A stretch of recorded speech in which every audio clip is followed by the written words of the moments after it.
Už keď sme pri tej sile myšlienok, tak poďme na, na to zhmotňovanie. Je to takto pekne na to skočilo. Ja mám k tomu celkom dosť vecí, čo povedať. Som si o tom aj naštudoval, aj teoreticky. Kľudne začni. My si urobíme pohodlie a máš pohodku. Počkaj, idem si zapisovať, hej. Osobná skúsenosť je na nezaplatenie. Tak začnem tou osobnou skúsenosťou, to je zaujímavejšie. Už pred 2 rokmi som si všimol som si možno už aj dávnejšie, že to, čo som chcel, po čom som túžil, tak sa mi vlastne aj plnilo. Prakticky. Chcel som ísť na vysokú školu, tak som sa začal učiť a dostal som sa na výšku. Potom som proste chcel robiť webové aplikácie, tak som sa začal učiť to a zadarilo sa mi robiť to. Potom, čo bolo potom? Hej, chcel som zase nejakú prácu, hej, išiel som na pohovor a bol som si istý, pozitívne myslenie, hej, bol som si istý, že tú prácu dostanem. 2 týždne som sa na to sústredil, že áno, tú prácu dostanem, lenže som ju nedostal. A vtedy som zistil, že to proste tak nefunguje, že pozitívne myslenie a všetko bude podľa mňa. Je to podľa mňa len vtedy, keď to tak má byť. Keď som na to pripravený. A pre tú prácu som očividne nebol pripravený a som chcel v hĺbke duše robiť niečo iné. Takže keby som dostal tú prácu, tak by som asi nebol spokojný. Lebo som chcel v skutočnosti robiť niečo iné. Takže preto som ju nedostal.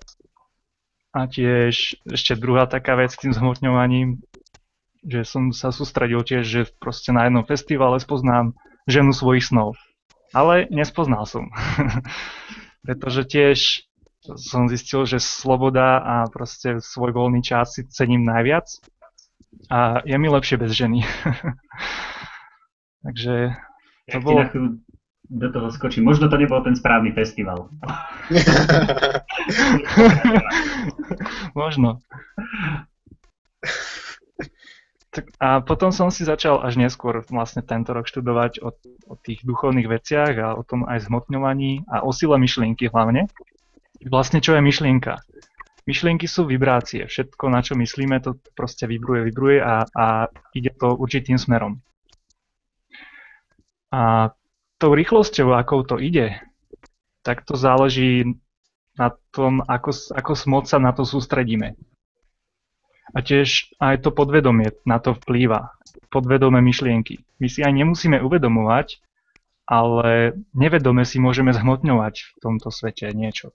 Proste podvedome nám funguje a podvedome si zhmotňujeme veci v živote. Niekto si môže zhmotňovať katastrofy, keď má negatívne myšlenie.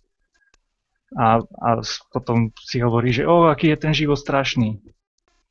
Samozrejme, že je, keď proste má také myšlienky a takéto podvedomie. Takže treba si aj to podvedomie vytrénovať a tie pozitívne afirmácie, tu som pri afirmáciách, veľa ľudí nevie, čo je afirmácia. Sú to proste nejaké vety, ktoré majú, keď ich budete opakovať každý deň, že som pekný alebo som šťastný, každé ráno si to poviete, tak si preprogramujete tú myseľ a naozaj sa budete cítiť potom pekný alebo šťastný. Že vlastne ten mozog si tak preprogramujete a... Ale pozor, budete sa cítiť pekný, ale naozaj pekný nebudete. Áno. ide predsvedčiť tú myseľ. Ale ide samozrejme aj o to, čo človek vysiela v podvedomí, keď ti do toho skočím. Nie, že ja si budem stále vravieť do zrkadla, alebo kde som pekný a v skutočnosti si budem myslieť, bože, som tak úplne otrasný a ľudia okolo mňa mi stále vravia, že som otrasný a verím tomu, že som otrasný, ale nie je tomu, čo vravím do zrkadla. Len na doplnenie. Presne tak, o toto presne ide. Že proste aj ty, keď budeš chcieť si myšlienkami niečo zhmotniť, budeš sa na to sústrediť. Hovorí sa, že aspoň 2 minúty by si sa mal na to sústrediť. Úplne, A ide o to, že si to predstavať, že už to máš. Aj vďaka tým afirmáciám. Ja si vytváram afirmácie, že ďakujem, že žijem v hojnosti. A tie afirmácie by mali začínať, alebo tie zhmotňovacie afirmácie by mali začínať slovíčkom ďakujem. Alebo nejak tam zakomponovať to slovíčko ďakujem. Ďakujem, že dostávam viac, ako dávam. Ďakujem, že môžem robiť to, čo ma baví a uživí ma to. A naozaj si predstavať, alebo už to proste preciťovať, že to je tak. Že teraz, tu a teraz je to tak. Pretože vtedy to má najväčšiu silu, najväčšiu účinnosť a tie myšlienky proste idú rýchlo. A ešte pre znázornenie, že ako to vyzerá, si predstavte, že tie myšlienky idú ako keby do slnka, hej? A v tom slnku tam proste je nejaká taká intergalaktická rada, tam to vybavia tú vašu požiadavku a letí to naspäť na Zem. No a keď tá myšlienka doletí na Zem, tak ona čaká na správnu dobu na to zhmotnenie. A vlastne čaká na tú vibračnú zhodu. Myšlienka je vibrácia, aj ty si nejaká vibrácia a čaká, kým budete na rovnakej tej vibračnej vlne, aby ti mohla proste sa zhmotniť. A ty, kým nie si v zhode s tou myšlienkou vibračnej, tak nemá šancu sa ti zhmotniť tá myšlienka, lebo na ňu nie si pripravený, na to zhmotnenie. Keď budeš myslieť negatívne a budeš chcieť niečo pozitívne, tak to nemá šancu. Lebo ty si tu a tá myšlienka je tu. Proste sa to nedá. Aj keď tiež veľa ľudí chce v prvom rade zhmotniť peniaze. Lenže keď sa cítia chudobní a keď naozaj, že proste majú v sebe pocit chudoby alebo pocit biedy, tak tie peniaze k ním nemajú ako pritiesť, pretože sa nezhodujú tie vibrácie. Že ja mám pocit, že som chudobný, ale chcem peniaze a proste to sa nedá.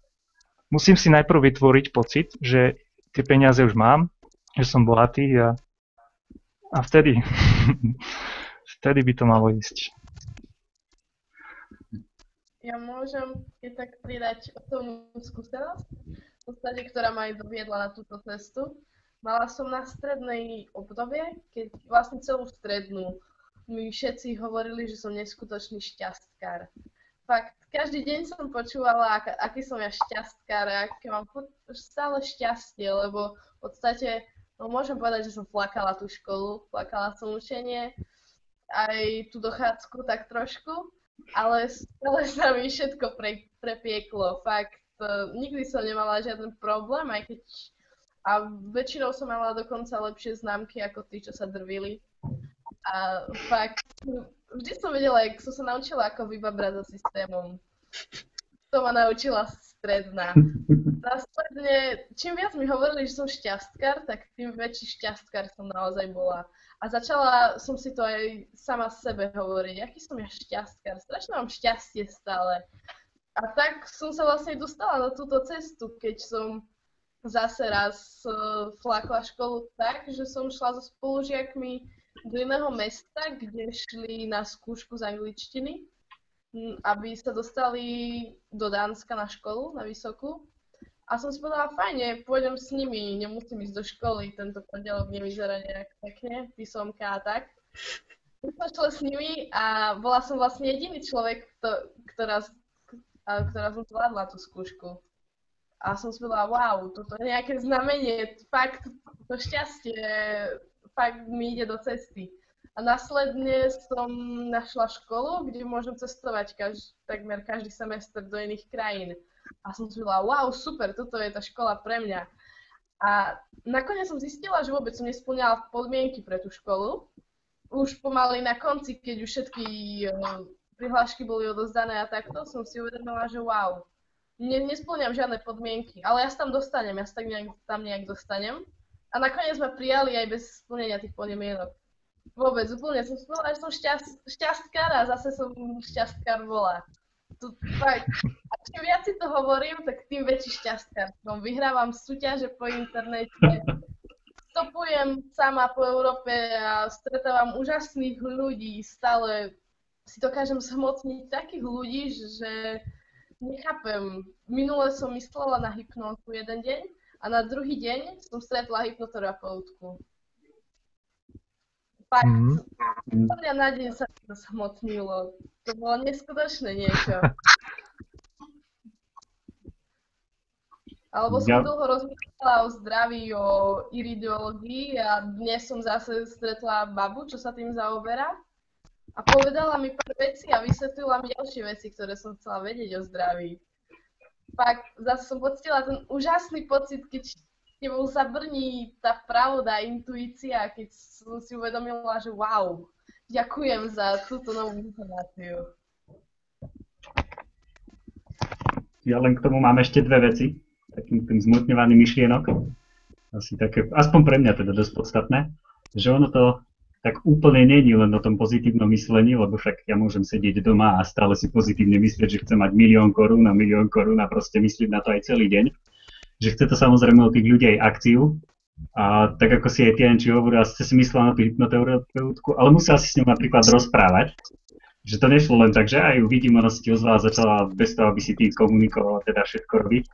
Takže určite to od tých ľudí chce aj nejakú tú akciu smerom, že teda už keď si niečo predstavím a predstavujem a stále si to dám do tela, tak chcem, aby preto človek aj niečo zrobil, že to není len o tom pozitívnom myslení. Áno, to je tá väčšia časť toho, ale niekedy to bude chcieť od človeka aj to rozhodnutie a to povedanie áno tomu teda, čo nasleduje. Lebo však my si môžeme vizualizovať úplne nádherný svet. On taký aj môže byť, dokonca tak môže fungovať, ale raz za čas sa nás pýta na to, že či to teda naozaj chceme a potvrdiť a práve vtedy to bude chcieť tú akciu spraviť, že povedať áno tomu životu a ja neviem, na čo konkrétne teda ľudia myslia, ale proste tú akciu jednoducho spraviť, nezúži to čokoľvek. A druhá vec k tomu, čo teda mne aj osobne hodne pomohla v zmotňovaní, je mať tie veci v podstate pred sebou stále. A chcem ja napríklad strelím auto Lamborghini, teraz chcem mať veľký dom a úžasnú ženu, tak aby som na to častejšie myslel, že dám treba na nejakú kvázi myšlienkovú mapu alebo niečo podobné, že nech to mám na očiach, či už to bude mať v počítači, alebo to bude mať na nástenkách, kdekoľvek v práci, alebo kľudne len napísané na papieriku, v peňaženke, že vždy, keď pôjdem do peňaženky, že to uvidím, že naozaj toto chcem, alebo keď je to aj to, že len chcem byť krásny, ale aby som si to vždy vedel pripomenúť v akejkoľvek situácii, že to není len tak, že spomeniem si vždy na to ráno a potom ďalších 3 hodín a 50 minút na to úplne kašlem. Že proste dostávať sa do toho kontaktu stále častejšie a častejšie s tým, či už to vidím, myslím na to, alebo robím preto nejakú akciu. Super pripomienky. Je s tou akciou, je to o tých príležitostiach, o využívaní tých príležitostí. Bol aj taký vtip, ale asi ho nepoviem teraz, dobre, moc si ho nepamätám. Nemôžeš, je po 10, takže.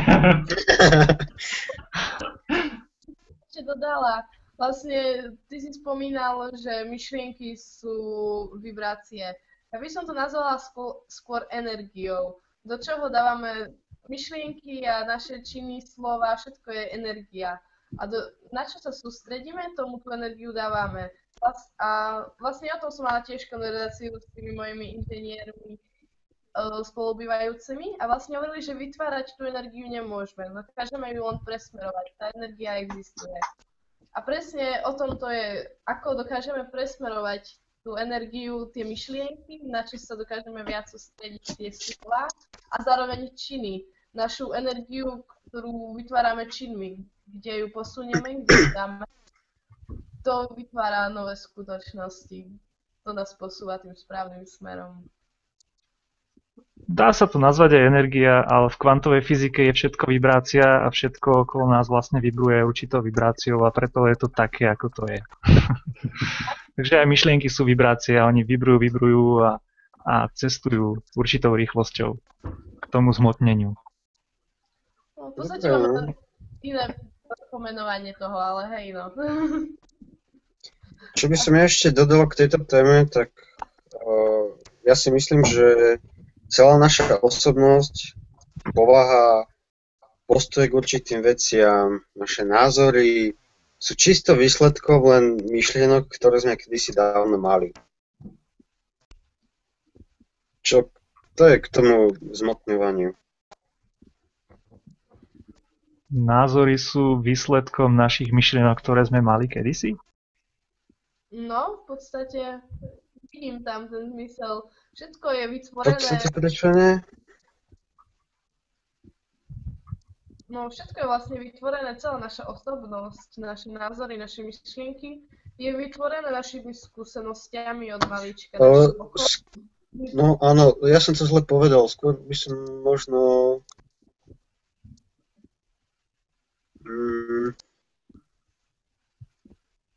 Skôr je to asi, ako Anči hovorí o tých skúsenostiach, že v tej minulosti to nejako určite spočíva a určite to má nejaký súvis.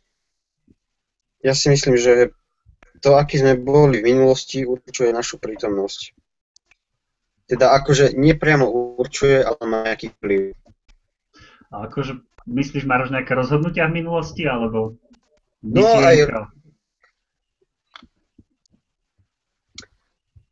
aj rozhodnutia, ale napríklad približím to k nejakému karmickému zákonu, alebo tak, že napríklad ak bol nejaký človek, čo nenávidel Černochov a všeobecne bol rasista, tak sa, dajme tomu, v ďalšom živote narodí ako Černoch, aby to proste pokúsil. Už chápem, hej. Tak, nejak takto som to myslel, že...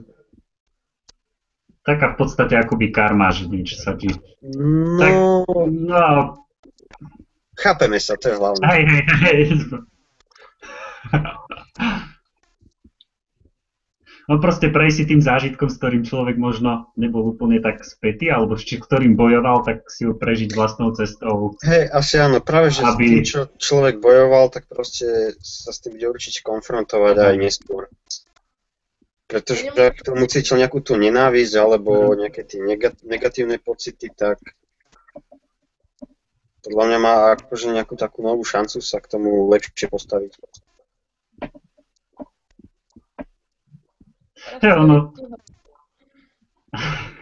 Ono sa aj hovorí, že žijeme tu vlastne až dovtedy, kým sa, teda naša duša, nie ako život taký náš, naša duša žije tu dovtedy, až kým sa všetko potrebné nenaučí, tak možno aj toto je také, že kým si nevysporiadame tie veci, s ktorými vnútorne asi nesúhlasíme, tak dovtedy sa naše životy budú opakovať, no, karmicky teda.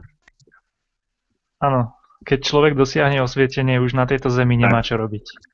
Tak. Môže v kľude odísť. Áno, presne toto som myslel, ďakujem. No asi áno, ale podľa mňa to vždy možnosť voľby, že aj keď si sa možno to osvietenie už dosiahol, možno, že je tu ešte niečo, čo by chcel, akože dajme tomu vyskúšať, ale nemusí. Že podľa mňa je to vždy o tej voľbe. Áno, vždy je to viac menej o voľbe, lebo však, ako sa aj hovorí, nemusíš vlastne absolútne nič, ako sme my nevraveli, je to o tom, že čo človek chce, no tak. No, áno. Mne sa páčilo, ako to Pálko Baríčak napísal v jeho knihe, že to bola jedna duša, ktorá už mala všetko vysporiadané, mohla odísť, ale mala takú svoju spriaznenú kamarátskú dušu, ktorá sa stále trápila na zemi s tým istým jedným problémom, v kuse podľahla alkoholu. Tak sa rozhodla, že pôjde na ten svet ešte raz a keď tá kvázi alkoholická duša vyrastala, tak každý deň bola pred jeho oknom ako opitý človek, ktorý sa tam plazil a všetko ničil. Takže už od malička mu dostala do toho podvedomia, do myšlienok, že nikdy nebude piť. Tak sa konečne dostalo cez ten alkohol. V podstate áno, je to o našej voľbe, že dá sa niekomu pomôcť. Sebe a ostatným svetu. Hej, napríklad dnešní svetoví akože duchovní učitelia, tak to sú svojím spôsobom osvietení ľudia, ako oni majú čo povedať tým ľuďom a sú tu preto, aby pomáhali zvyšovať to vedomie ľudské. Pretože bez nich by to bolo veľmi ťažké. Veľmi ťažko by sme sa niečo dozvedeli. Že aby sme sa vrátili naspäť k téme, tak jednoducho pomáhajú nám zmotňovať to, čo tí duchovní chcú. Aby sme neodbehali moc asi od témy zase, zmotňovanie myšlienok. Tak tí duchovní učitelia sú takí naši vodcovia pre tých, ktorí chcú teda tie myšlienky svoje duchovne viesť a spirituálne. Áno, práve od duchovných učiteľov som sa naučil všetko toto, čo som aj hovoril o zhmotňovaní. Simona Rich má o tom dobrý článok, už som ho dal do popisu videa, tak tam som sa hrozne moc dozvedel a začal som to využívať v praxi. To sú proste veci, ktoré človek môže hneď otestovať a môže získať tú svoju osobnú skúsenosť, čo je vlastne najviac, čo môže človek v tomto živote dostať. to potom zase bude viera, teda bude téma viera alebo osobná skúsenosť. Čo je viera a čo je osobná skúsenosť. Jasné. To je tiež veľmi zaujímavá a dôležitá téma. Na ktorú sa tešíme. Tak. Dobre, tak aby som k tomuto dodal, že proste začnite si zhmotňovať, začnite pracovať s tými myšlienkami a hlavne vedomé, nie podvedomé. A proste môžete si to vyskúšať na vlastnej koži a uvidíte, že to funguje. Tak môžem ešte, tak určite to vyskúšajte. Ono je to vždycky také, že ono veľa ľudí ohľadom toho narozpráva, keď chcete veľa tých článkov si človek nájde aj cez Google alebo kdekoľvek na tých duchovných účtoch. Ale samostatná skúsenosť tu jednoducho nič nenahradí. Ja môžem opisovať tu aj 3-4 hodiny, alebo každý z nás tie zmotňovanie myšlienok, ale proste môžete si o tom povedať, že my len blaboceme, možno tomu veríte, ale v podstate je to len o tom, že vyskúšajte si to a sami uvidíte, či to funguje jednoducho aj na vás, alebo to nefunguje. Možno vyskúšajte tak tie afirmácie, alebo vyskúšajte myšlienkové mapy, alebo čokoľvek, čo tu jednoducho hovoríme, ale choďte do akcií. Ako určite to chce pohnúť sa hlavne, lebo môžete to počúvať, a keď budete zase to vypnete a nič neurobíte, tak sa človek ťažko posunie ďalej. Alebo by som ešte povedala, ak to nefunguje, tak to buď robíte zle, alebo idete kompletne proti tomu, čo ste si ako duša pred vstupom na tento svet zažiadali ako tú cestu. Tak bych to povedala. Idete s tým smerom, ak to nefunguje. Mhm. Alebo sme my niečo zle urobili a nám to zafungovalo. Nič zlé v svojom živote momentálne. Ja viete. Všetko viedlo tým správnym smerom. Všetko je tak, jak má byť. Áno. Yep. Ono je to pekné, lebo keď to človek začne vyžívať, tak si ten život môže poskladať presne tak, ako on sám chce. Ako prakticky, áno. Áno, každý môže mať život presne, aký chce, len o tom, čo mu verí a čo mu dáva tie priority. Mhm. Tak. Prejdeme na meditácie. Poďme na tie meditácie.